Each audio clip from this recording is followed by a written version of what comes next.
Nem sempre é o grito que fere. Às vezes, é o silêncio. Aquele silêncio que você repete sempre que precisa calar a sua verdade para manter uma paz que, no fundo, nem é sua.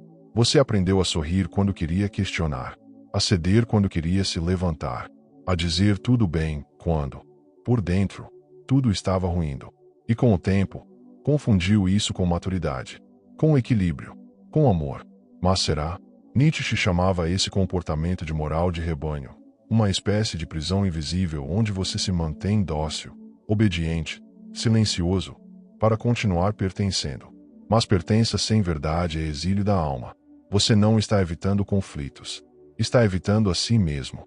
A mente diz, se eu entrar nesse confronto, posso perder essa pessoa, esse emprego, esse lugar. Mas o que ela não diz é que ao evitar esse confronto, talvez você já esteja se perdendo há muito tempo. Porque quando você vive num mundo onde precisa se esconder para ser aceito, isso não é vida, é performance. Jung chamava isso de repressão do self. A alma se esconde atrás da persona. E ali, naquele esconderijo, ela apodrece, devagar, em silêncio. E quanto mais você evita os conflitos externos, mais alimenta os conflitos internos. A ansiedade sobe, o corpo dói, a raiva se transforma em culpa. E o ressentimento se acumula como poeira espiritual nos cantos de quem você poderia ser. Esse vídeo não é sobre brigar com o mundo. É sobre parar de brigar consigo mesmo. Nietzsche dizia, a paz que você busca não será encontrada onde você é forçado a mentir para caber. Então talvez o seu próximo passo não seja encontrar mais paz. Talvez seja encontrar coragem. Coragem para sustentar a tensão. Para bancar a sua verdade. Para dizer o que precisa ser dito, mesmo tremendo por dentro. Porque não é o conflito que te prende. É o medo de que, ao mostrá-lo, você deixe de ser amado. Mas a liberdade, a verdadeira liberdade, só começa quando você entende que o amor real nunca exige que você se anule. Ele exige que você apareça, mesmo quando isso gera desconforto, mesmo quando isso incomoda. E é sobre isso que vamos falar agora. Fugir do conflito é fugir de si mesmo. Desde cedo, nos ensinam que evitar conflito é sinal de maturidade, que não fazer tempestade é uma virtude, que pessoas boas não criam problemas. Mas essa ideia, aparentemente inofensiva, aprisiona, porque em nome da harmonia, você vai se calando, vai se moldando, vai se afastando, lentamente, de si. Nietzsche via isso como uma forma sutil de covardia espiritual. Não aquela que tem medo do outro, mas a que tem medo de si. Medo da própria potência. Medo da própria raiva. Medo da própria verdade. Fugir do conflito pode parecer nobre, mas muitas vezes é apenas uma tentativa desesperada de evitar o desconforto de existir inteiro. E quanto mais você foge, mais se fragmenta. A paz se torna artificial. O corpo se torna tenso.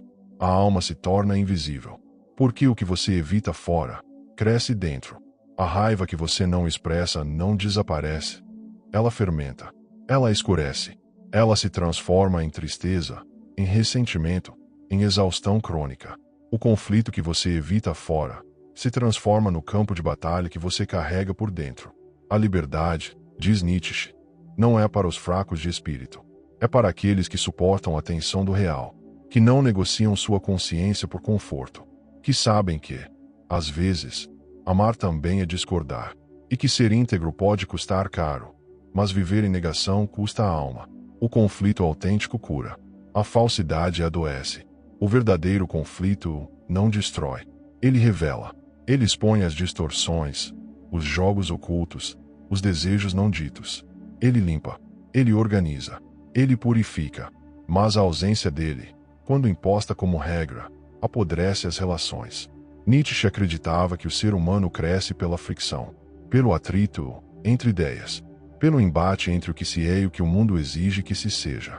Evitar isso não é virtude. É estagnação. É na tensão que o músculo cresce. É na divergência que o pensamento se expande. É na frustração que o eu real se ergue, firme, no próprio eixo. E Jung diria que os conflitos que mais doem são aqueles que não vivemos com o outro, mas que alimentamos dentro de nós, entre a alma e a persona. Você quer ser aceito, mas também quer ser verdadeiro. Você quer ser amado, mas também quer se amar. Você quer paz, mas sabe, lá no fundo, que tem fingido demais. A espiritualidade autêntica não é uma fuga da dor. É um caminho de atravessamento. É um mergulho no real. É o silêncio que chega depois do grito necessário. Porque toda relação saudável precisa de fricção. E todo ser humano inteiro precisa, às vezes, ser incômodo. O conflito saudável é um tipo de amor que respeita a alma. Ele diz: eu me importo tanto, que estou disposto a mostrar minha verdade, mesmo que isso nos abale. Não há conexão sem tensão. Não há vínculo sem fratura. E não há liberdade sem a coragem de incomodar. A alma que evita o conflito já está em guerra interna. Quando você diz, não quero brigar, muitas vezes está dizendo, tenho medo do que vai acontecer se eu for verdadeiro demais. Mas esse medo não é sobre o outro, é sobre você. Nietzsche nos alertaria. O medo do conflito é, muitas vezes, o medo da própria potência. Porque no momento em que você parar de agradar, a sua vida vai começar a se movimentar de verdade. E isso assusta. A mente diz, se eu confrontar, posso perder. Mas o que ela não percebe é que ao se calar todos os dias, você já está perdendo. Perdendo sua voz, sua energia, sua inteireza. A alma que se esconde por medo de confronto acaba adoecendo em silêncio. Porque não existe cura onde não há verdade. Aquele ressentimento leve, aquela exaustão ao fim do dia, aquele nó na garganta que nunca solta, são sintomas da alma que desistiu de se afirmar. Conflito não é o contrário de paz. Conflito mal resolvido é. Mas o conflito vivido com consciência, com coragem, com limite, é um ritual de liberação. Ele permite que aquilo que estava comprimido, seja raiva, tristeza, mágoa, encontre saída. E só o que encontra saída, encontra cura. A liberdade começa quando você para de se diminuir para evitar tensão. Nietzsche dizia, torna-te quem tu és. Mas esse tornar-se exige rupturas. A liberdade não começa quando tudo está resolvido. Ela começa no instante exato em que você decide parar de se apagar. Você já percebeu quantas vezes se cala para evitar clima ruim? Quantas vezes aceita o que não quer, apenas para manter a estabilidade? Mas estabilidade sem verdade é prisão. Toda vez que você se diminui para manter a relação, a conversa, o trabalho, o convívio, algo dentro de você se parte. E a alma, por natureza, é indivisível. Não dá para ser inteiro vivendo em metades. Kierkegaard chamaria isso de desespero suave. Aquele estado onde você parece estar bem, funcional, mas por dentro, sente que está desaparecendo. Ser livre, aqui, não é sobre confrontar tudo e todos. É sobre parar de abandonar a si mesmo quando o outro se incomoda com sua presença real. É sobre aceitar que nem todo mundo vai entender seu tom, sua escolha, sua necessidade. E tudo bem. A liberdade não está no aplauso, está na coerência. A alma que se respeita, inevitavelmente, será desconfortável para aqueles que só sabem amar versões adaptadas.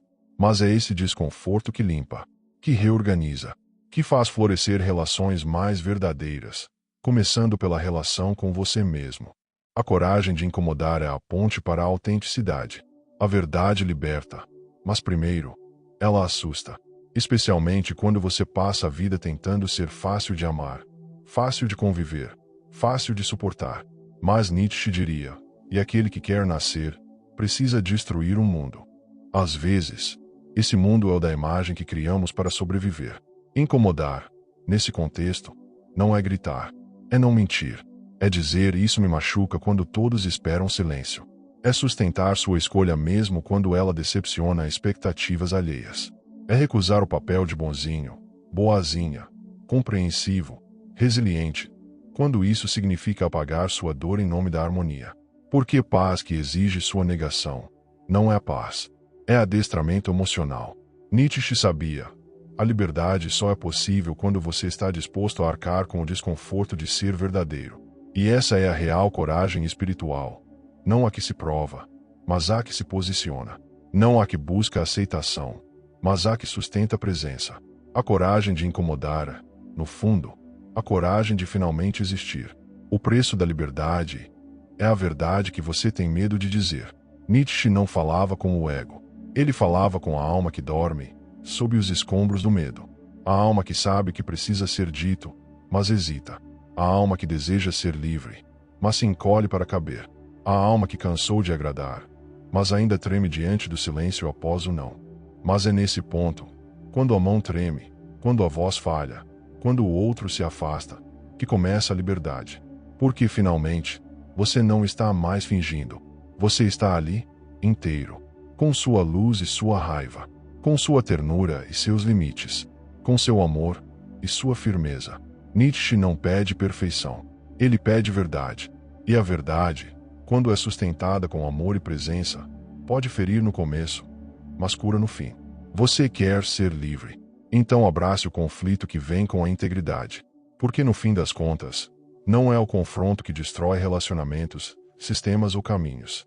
É a mentira sustentada demais. A liberdade não mora onde tudo é confortável. Ela mora onde a alma para de se esconder. E talvez esse seja o seu momento de aparecer inteiro, mesmo que seja desconfortável. Porque o preço da verdade dói. Mas o preço de se trair dói mais.